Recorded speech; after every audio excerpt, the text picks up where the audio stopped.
lebih pandai bersyukur ketika dia dalam kondisi yang serba kekurangan. Dan banyak pula orang yang ketika diberikan kekayaan, dia lupa bersyukur kepada Allah. Dia ingkar dengan nikmat yang begitu banyak, sehingga kemudian hartanya, kekayaannya menyebabkan dia jauh dari Allah Subhanahu wa Ta'ala. Kita ingin agar Allah memberikan anugerah kepada kita, kekayaan, harta benda, materi. Kita berharap semoga itu menjadi sebuah media untuk mendekatkan diri kita kepada Allah Subhanahu wa Ta'ala. Bukan justru harta benda yang kita miliki memalingkan kita akan perintah Allah Subhanahu wa Ta'ala. La in syakartum la azidannakum. Siapa yang mensyukuri nikmat Allah, maka nikmat akan ditambah. Wala in kafartum inna adzabi lasyadid. Tetapi yang tidak mau bersyukur kepada Allah, pasti nikmat akan berubah menjadi azab. Ada satu kisah yang sangat berharga ya bagi kita, bagaimana kita mensyukuri nikmat Allah Subhanahu wa Ta'ala. Salah satu sahabat baginda Rasulullah sallallahu alaihi wasallam, ada yang bernama Tha'labah bin Hatsib. Tha'labah adalah salah satu sahabat baginda Nabi yang sangat disiplin dalam melaksanakan ibadah. Walaupun kondisi ekonomi rumah tangganya sangat minim dan terbatas, tetapi tidak menyebabkan Tha'labah ini dia berkurang ibadahnya kepada Allah Subhanahu wa Ta'ala. Jadi Tha'labah ini sahabat yang sangat dekat dengan baginda Rasul. Ibadahnya luar biasa, disiplinnya dalam melaksanakan ibadah kepada Allah patut diacungkan jempol. Kalau sahabat yang lain ketika adzan baru datang, Tha'labah ini belum adzan sudah datang. Di mana ada ta'lim, ada halaqah, di situ Tha'labah pasti ada. Pendeknya, di mana ada Rasulullah, di situ pasti ada Tha'labah. Luar biasa ibadahnya. Hanya saja yang menyebabkan baginda Rasul penuh dengan tanda tanya dan heran, Tha'labah ini dia paling cepat datang ke masjid, tapi paling cepat pula dia pergi dari masjid. Datangnya paling cepat, pulangnya juga paling cepat. Ini yang kemudian Rasulullah heran, Tha'labah ini kenapa? Kalau sahabat yang lain selesai berjamaah, ada yang sibuk zikir, ada yang sibuk wirid, ada yang sibuk berdoa, ada yang sibuk baca Al-Quran. Tapi tidak dengan Tha'labah. Selesai dia berjamaah, salam, langsung pulang. Selesai sholat, langsung pulang, langsung pulang. Tidak zikir, tidak wirid, tidak doa. Baginda Nabi pun penasaran ya, kenapa Tha'labah ini kok begitu? Datangnya paling cepat paling dulu, pulangnya juga paling cepat paling dulu. Akhirnya baginda Rasulullah mengajak berbincang-bincang Tha'labah ini. Wahai Tha'labah, labaik ya Rasul. Kau ini kok seperti orang munafik. Kau ini seperti burung dalam sangkar, kayak nggak betah dalam masjid. Kau seperti orang munafik yang tidak merasa nyaman dalam masjid. Terus terang aku acungkan jempol, salut sama kamu. Belum adzan sudah datang, belum adzan sudah datang. Disiplin. Cuma kenapa kamu selesai sholat langsung pulang? Nggak zikir, nggak wirid, nggak doa. Apa nggak penting zikir, wirid, dan doa? Ditegur semacam ini, Tha'labah kemudian bilang, ya Rasulullah, maafkan saya. Saya bukan menganggap bahwa wirid zikir nggak penting ya Rasul. Saya bukan nggak menganggap doa itu nggak penting ya Rasul. Sebenarnya saya ingin berlama-lama di masjid, ingin zikir, wirid, munajat, doa, baca Quran, i'tikaf. Ingin ya Rasulullah. Lalu kenapa kamu setiap pulang, setiap kali selesai sholat berjamaah langsung pulang? Begini ya Rasul, saya ini kebetulan punya kain cuma satu. Kain yang satu ini berduaan dengan istri. Jadi ketika saya sedang sholat berjamaah di masjid, istri nungguin saya. Bukan nungguin sayanya, nungguin kainnya. Gantian kain. Oh begitu? Iya. Jadi ketika saya selesai sholat, saya segera pulang. Jangan sampai istri saya terlambat melaksanakan sholat. Karena kain yang saya pakai gantian dengan istri saya. Oh begitu? Iya ya Rasul. Lalu bagaimana? Begini ya Rasul, ini sih mumpung saya ditanya ini. Kemarin-kemarin saya mau minta, ndak enak dan malu. Ini mumpung ditanya ya saya harus sampaikan apa yang bisa saya bantu. Begini ya Rasul, Anda kan Nabi Rasul, iya. Nabi Rasul itu kan biasanya doanya mustajab. Iya. Lu mau kamu apa? Tolong ya Rasul, doakan saya agar saya jadi orang kaya, agar Allah memberikan harta benda kepada saya. Kalau saya punya kain, istri punya kain di rumah, asik ibadah di masjid ya Rasul. Saya nggak bakal buru-buru pulang ya Rasulullah. Saya ingin di masjid ini khusyuk, tenang, damai. Kenapa? Istri di rumah ada kain, saya pun punya kain sendiri. Tolong ya Rasul, doakan saya supaya dapat rezeki menjadi orang kaya. Mendapatkan permintaan seperti ini, Nabi tersenyum. Wahai Tha'labah, sedikit kamu syukuri itu lebih baik daripada kamu dikasih banyak, kamu gak mampu dan kamu kufur. Itu bahaya. Sedikit kamu syukuri itu lebih baik daripada banyak kamu gak mampu membawanya. Oh gitu, iya. Baik ya Rasul, terima kasih atas nasihatnya. Pulanglah Tha'labah ini ke rumah. Besoknya masih seperti itu. Selesai berjamaah langsung pulang. Nabi tegur lagi, Tha'labah, kenapa kau masih seperti itu? Ya Rasul, iya. Ya kami sih ingin bersyukur kepada Allah. Saya nggak mau jadi orang yang nggak pandai bersyukur ya Rasul. Cuma kalau kain cuma satu, ya sulit juga kami bersyukur ya Rasul. Lalu bagaimana? Tolong ya Rasul, doakan saya lah jadi orang kaya. Tha'labah, lah baik ya Rasul. Kau ini orang Islam kan? Iya. Muslim kan? Muslim ya Rasulullah.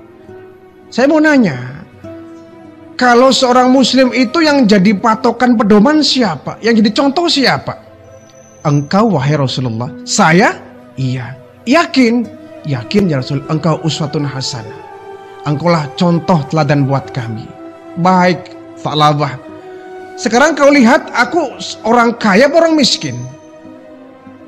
Orang miskin ya Rasul. Nah, aku saja sebagai teladan kalian bukan orang kaya kok. Kenapa kau minta kaya?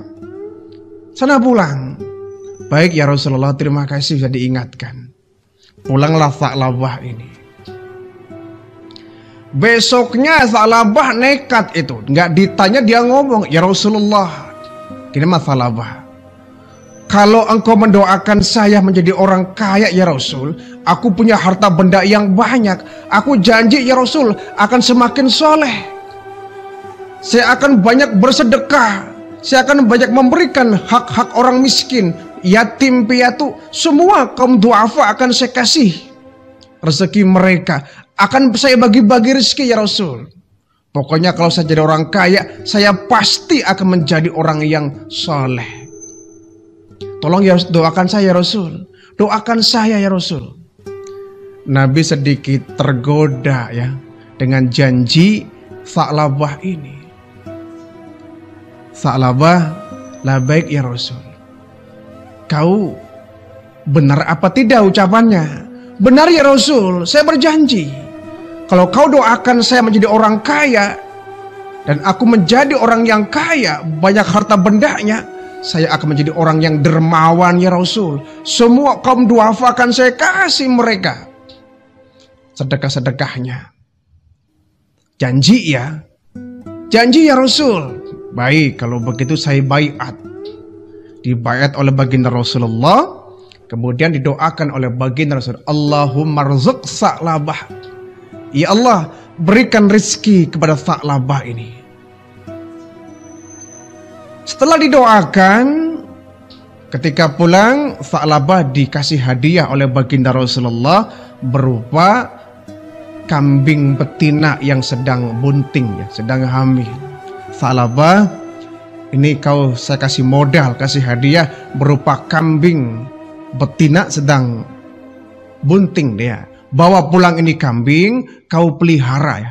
Mudah-mudahan kambing ini bisa menjadi pintu rezeki kamu. Pelihara dengan baik, mudah-mudahan kambing membawa berkah. Baik ya Rasul, terima kasih ya Rasul. Dibawa itu kambing pula, dipelihara, kemudian melahirkan. 1 menjadi 2, 2 menjadi 4, 4 menjadi 6, 6 menjadi 10, 10 menjadi 15, berkembang, semakin banyak kambing Sa'labah. Semakin banyak perkembangan kambing Sa'labah ini. Akhirnya Pak Sa'labah mulai itu terlambat datang ke masjid. Yang semula belum azan dia sudah datang ke masjid, kali ini qomat dia baru datang. Mulai kocar-kacir Sa'labah. Semakin lama semakin hari itu kambingnya semakin berkembang pesat ya. Berkembang biak banyak luar biasa. Akhirnya dia mengembalanya sampai ke tempat yang jauh, sampai di luar kota Madinah. Akhirnya datang mulai terlambat sholat. Dia masbuk ya. Sahabat sudah rokat kedua ketika dia baru datang. Mulai terlambat sholatnya, mulai terlambat. Kambingnya semakin banyak. Lama-lama dia sudah nggak nampak di masjid itu. Nabi bertanya, ini Sa'labah kemana ini? Kok dia sering menghilang ini? Sering gak ada di masjid, kemana dia? Ya Rasul, iya. Sa'labah sekarang sukses, kambingnya semakin banyak. Dia mengembalanya sampai keluar kota. Sehingga dia nggak sempat berjamaah dengan kita. Kata Rasulullah, waduh, kalau begitu celaka Sa'labah, celaka dia. Sampai 5 waktu pun, maghrib, isya, subuh, zuhur, asar nggak kelihatan itu. Hanya 1 minggu sekali kalau hari Jumat saja, Jumatan. Semakin lama semakin pesat perkembangannya. Sa'labah menjadi orang yang sangat kaya raya.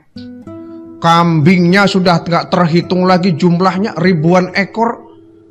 Berubah Sa'labah jadi orang yang miskin menjadi orang yang sangat kaya. Miliarder lah kalau zaman sekarang mungkin ya. Jadi seorang yang hartawan, artinya melimpah ruah itu. Sudah mulai lupa dia dari masjid ya. Jumat pun sudah nggak kelihatan itu. Paling-paling sholatnya setahun 2 kali. Idul Fitri sama Idul Adha. Sholat tahunan itu. Sampai Idul Fitri pun, Idul Adha nggak kelihatan. Hilang sama sekali Sa'labah ini.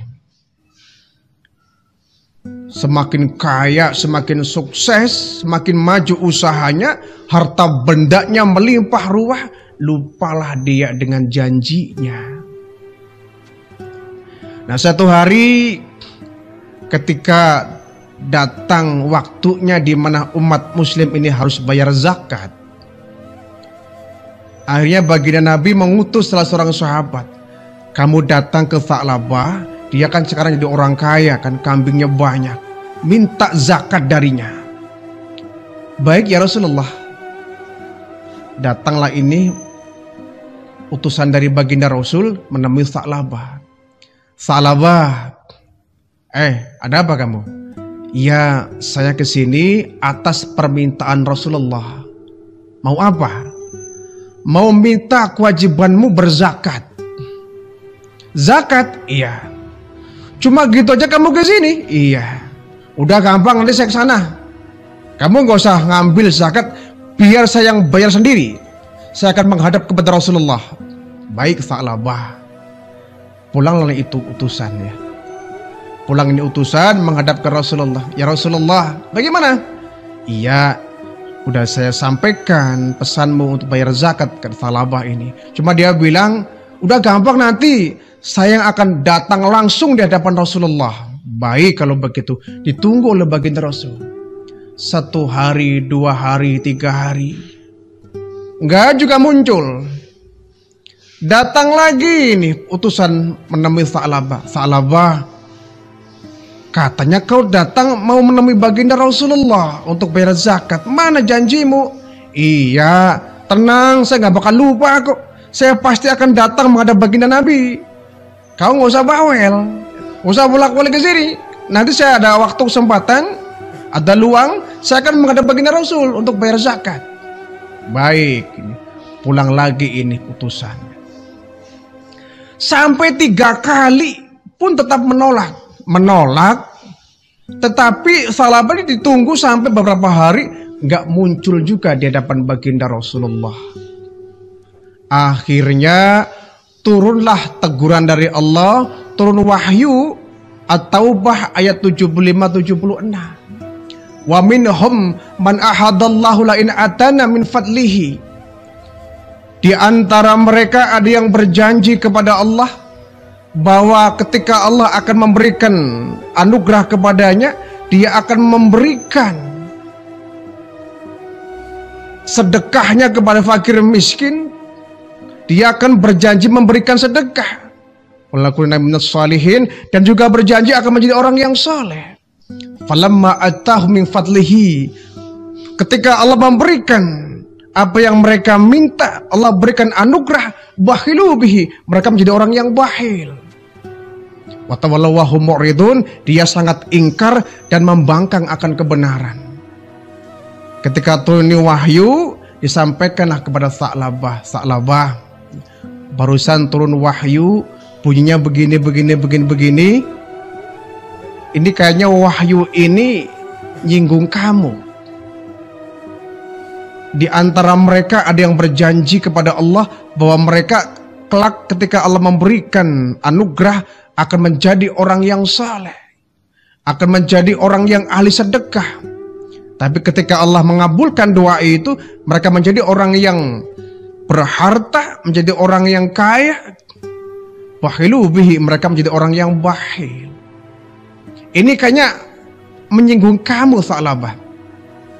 Wah, kata siapa, kan bukan cuma saya, kan banyak orang yang lain. Tapi siapa lagi, Tha'labah?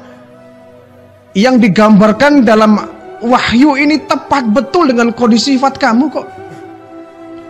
Langsung sadar ini Tha'labah, segera dia bertaubat, dia bawa hartanya untuk dizakatkan menghadap baginda Rasulullah. Ya Rasul, saya minta maaf, baru hari ini saya sempat menemui Anda untuk bayar zakat. Nabi sudah kadung, katakanlah mungkin marah, tersinggung ya. Apa kata Rasul? Tha'labah, kau bawa kembali hartamu, aku nggak butuh. Kau bawa kembali zakatmu, aku tolak zakatmu. Ya Rasulullah, tolonglah terima. Tidak, 3 kali utusanku menemui kamu untuk bayar zakat, kau selalu menolak, dan menolak. Berjanji akan datang sendiri, tapi mana janjinya? Sudah kau bawa pulang kembali hartamu. Nabi dengan agak sedikit nada tinggi ya, agak sedikit marah. Karena Tha'labah sudah ingkar janji. Dulu waktu masih miskin, ngerengek, minta didoakan akan menjadi orang yang kaya. Berjanji akan bersedekah, akan jadi orang yang dermawan. Ketika sudah terlaksana menjadi orang yang kaya, lupakan janjinya. Nabi tolak zakatnya, bawa pulang kembali Tha'labah.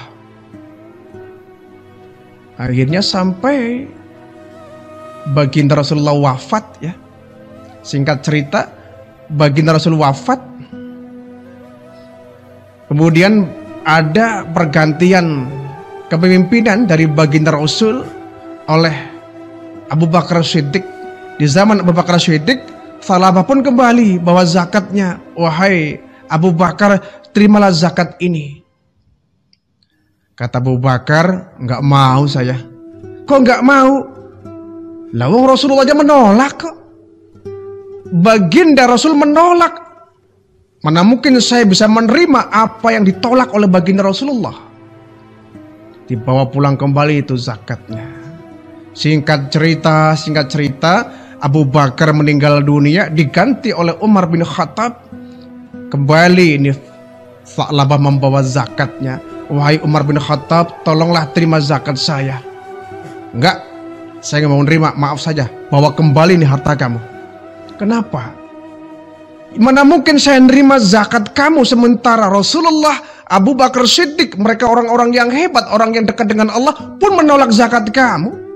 Lalu ngapain saya nerima zakat kamu? Bawa pulang kembali zakat kamu.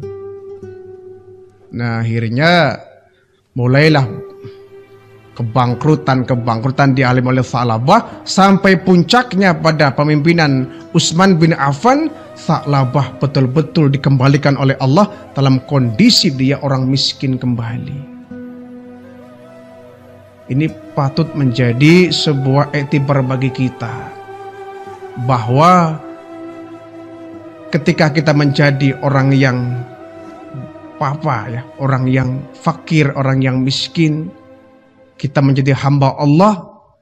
Nah, saat Allah merubah kondisi kita menjadi orang yang berada, orang yang berharta, jangan sampai iman kita luntur, jangan sampai penghambaan kita kepada Allah menjadi terbalik ya. Jangan sampai kita justru lupa akan perintah Allah, berpaling dari seruan Allah.